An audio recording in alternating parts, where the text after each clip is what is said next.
prepare o coração, porque isso não é só uma história, é Deus falando com você. E hoje vamos refletir sobre Gênesis capítulo 2. Depois de criar os céus, a terra e tudo que existe, Deus olha para a sua criação e tudo estava perfeito. Então, no sétimo dia, Deus descansa. E olha que forte isso aqui. O Deus que nunca se cansa decide parar. Mas você sabe por quê? Porque Deus estava ensinando algo para a humanidade desde o começo. Existe momento de produzir, mas também existe momento de descansar na presença dele. Hoje, muita gente vive cansada porque aprendeu a correr, mas esqueceu de parar. Agora a Bíblia começa a revelar detalhes ainda mais profundos da criação do homem. A terra ainda não tinha chuva. Uma névoa subia do chão e regava tudo. Então Deus pega o pó da terra e forma o homem. E isso mexe comigo, porque Deus pega algo simples, algo sem valor aos olhos humanos e transforma em vida. Talvez você hoje se sinta pequeno, improvável ou esquecido, mas Deus continua especialista em tirar grandeza do pó.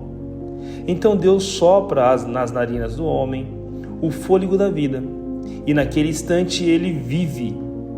Talvez você hoje se sinta pequeno, improvável ou esquecido, mas Deus continua especialista em tirar grandeza do pó. Percebe isso?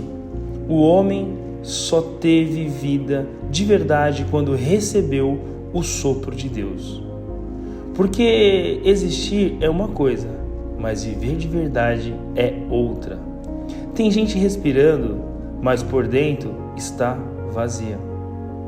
Então Deus planta no jardim do Éden um lugar perfeito, cheio de provisão, cheio de beleza, e coloca Adão ali com uma missão: cultivar, guardar, cuidar. E isso aqui é muito forte. Antes mesmo do pecado existir, Deus já tinha dado o propósito ao homem, ou seja, você não nasceu por acaso. Existe uma missão sobre sua vida. Então Deus diz: você pode comer de todas as árvores, menos de uma.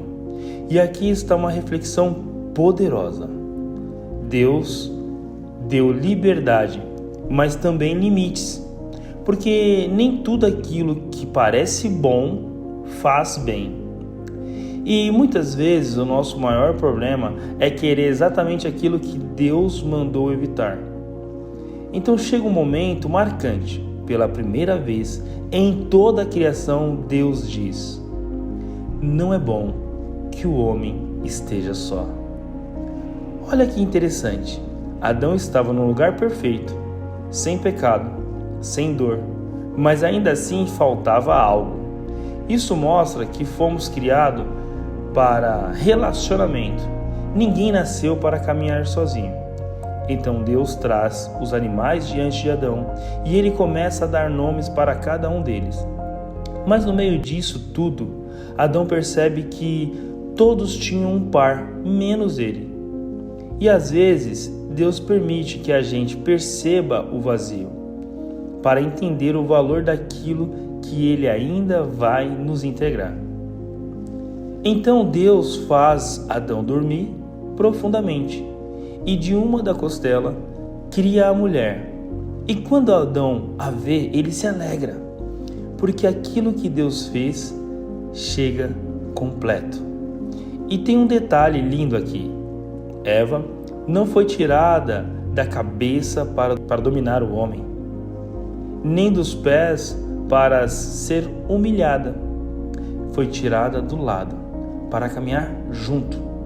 E o capítulo termina dizendo que os dois estavam nus e não sentiam vergonha, porque o pecado ainda não tinha destruído a pureza daquilo que Deus criou. Não existia máscara, não existia culpa, não existia medo, só comunhão com Deus. E talvez essa seja a maior reflexão de Gênesis 2. O ser humano perdeu muita coisa ao longo da história, mas a perda mais perigosa foi se afastar da presença de Deus. Porque o jardim nunca foi apenas sobre um lugar, sempre foi sobre a proximidade com o Criador. Uau! Espero que vocês tenham gostado. E se vocês chegaram até aqui, isso não é coincidência, é cristocidência. E amanhã continuaremos essa jornada, porque a história está só começando.